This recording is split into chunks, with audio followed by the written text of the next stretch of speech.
یہ موت ایک ایسی اٹل حقیقت ہے جس سے کوئی فرار نہیں ہے، جس سے کوئی بچ نہیں سکتا، جس سے کوئی بھاگ نہیں سکتا۔ اس نے ہر کسی پر آنا ہے۔ کل من علیہا فان، اس دھرتی پہ جو آیا ہے وہ جانے کے لیے آیا ہے۔ ہمیشگی ہے تو ایک عرش والے رب کے لیے ہمیشگی ہے۔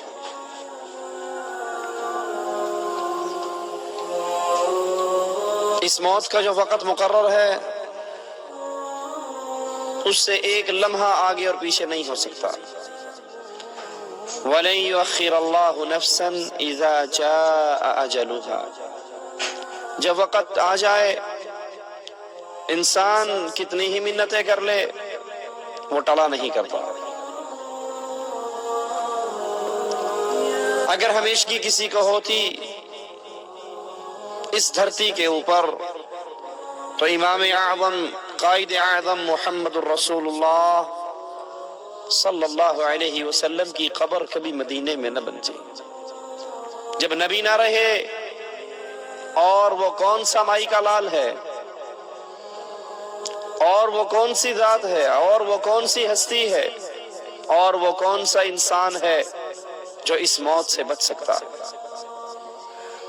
جس نے اس موت کو یاد رکھا اس کا اپنے رب سے تعلق نہیں ٹوٹا کرتا، وہ اپنے رب کو بھلایا نہیں کرتا، اور جو موت کو بھول جاتا ہے وہ اس دنیا کی زندگی کو ہمیشہ کی زندگی سمجھ بیٹھتا ہے۔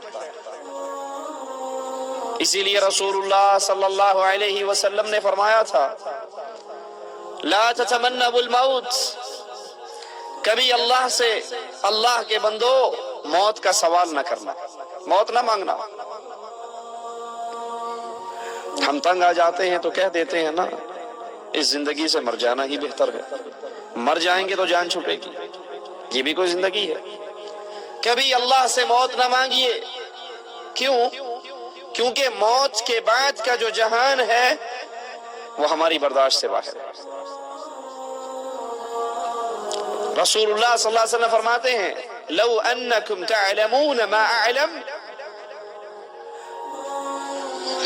اس آخرت کے جہان کے حوالے سے اللہ نے جو علم مجھے دیا ہے، جو کچھ میں جانتا ہوں، اگر تم بھی جان لو تمہارے چہرے سے مسکراہٹ غائب ہو جائے۔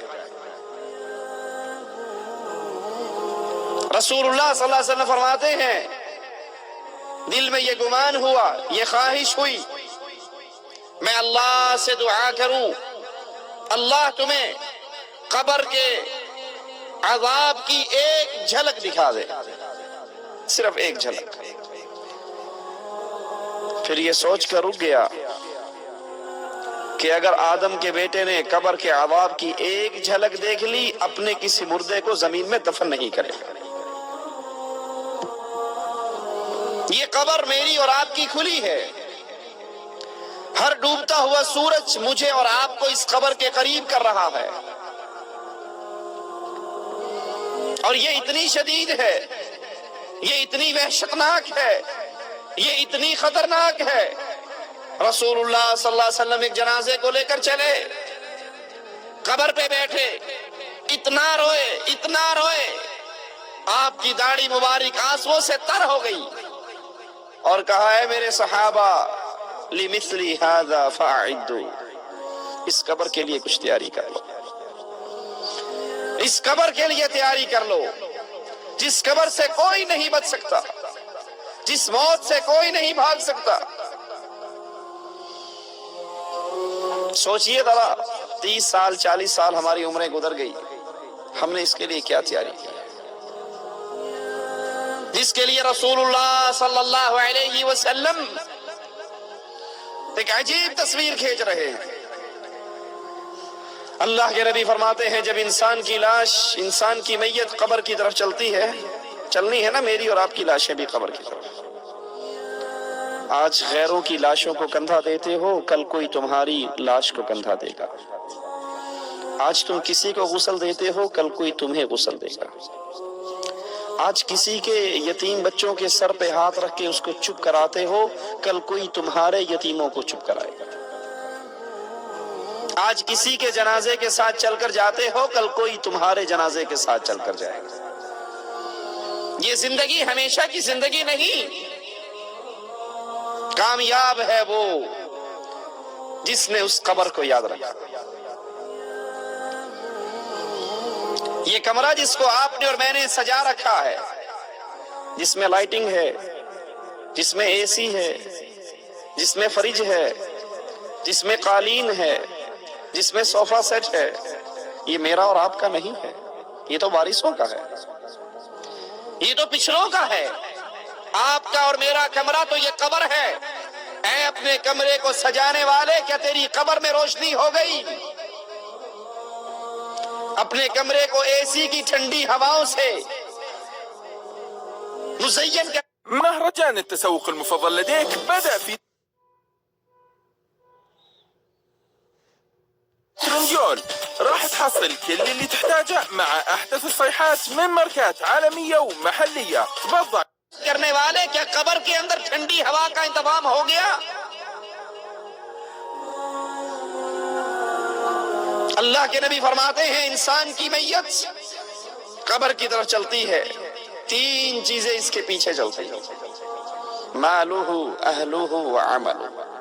اس کا مال، لوگ تذکرے کرتے ہیں یہ سعودیہ میں رہا کرتا تھا، لوگ تذکرے کرتے ہیں یہ باہر کے ملکوں میں کمایا کرتا تھا، لوگ تذکرے کرتے ہیں اس کا اتنا بینک بیلنس تھا، لوگ تذکرے کرتے ہیں اس کے پاس اتنی مال، اتنی دولت، اتنی زمینیں، اتنے مربوں کا مالک تھا۔ لیکن رب محمد کی قسم، غور کیجئے، آپ سوٹ سلاتے ہو، درزی کے پاس جاتے ہو، اسے کہتے ہو ایک جیب یہاں لگانا، ایک جیب سائیڈ پہ لگانا، ایک جیب شلوار میں لگانا۔ کبھی کسی کے کفن کی جیب دیکھی ہے؟ آپ سوٹ سلواتے ہو، درزی سے سل کر آتا ہے، پھر دھوبی سے دھلوا کر پریس کرواتے ہو۔ کسی کا کفن بھی کبھی دیکھا سل کر آیا ہو، کہیں سے استری ہو کر آیا ہو؟ مالہ، یہ مال جس کی وجہ سے آج اللہ کو ہم نے بھلا دیا۔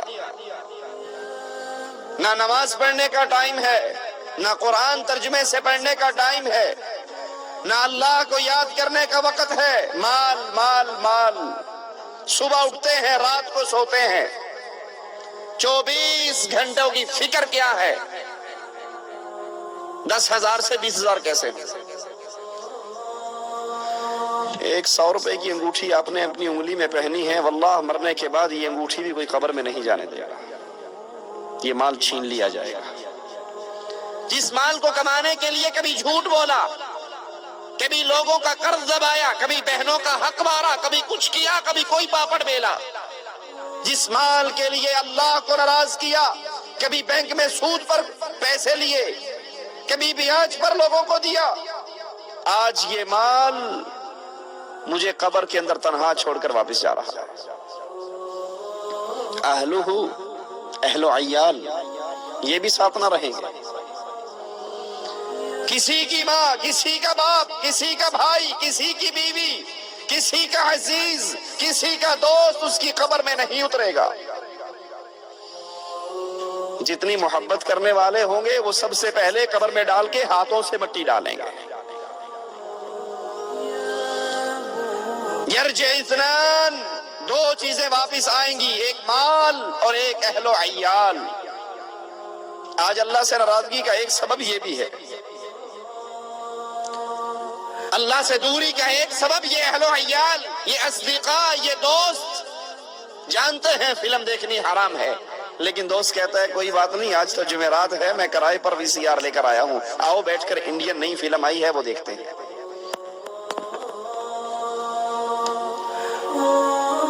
جانتا ہے بیوی کو پردہ کروانا واجب ہے، لیکن سوچتا ہے اگر بیگم کو بھائی سے پردہ کروا دیا، دیور اور جیٹھ سے، تو بھائی ناراض ہو جائے گا۔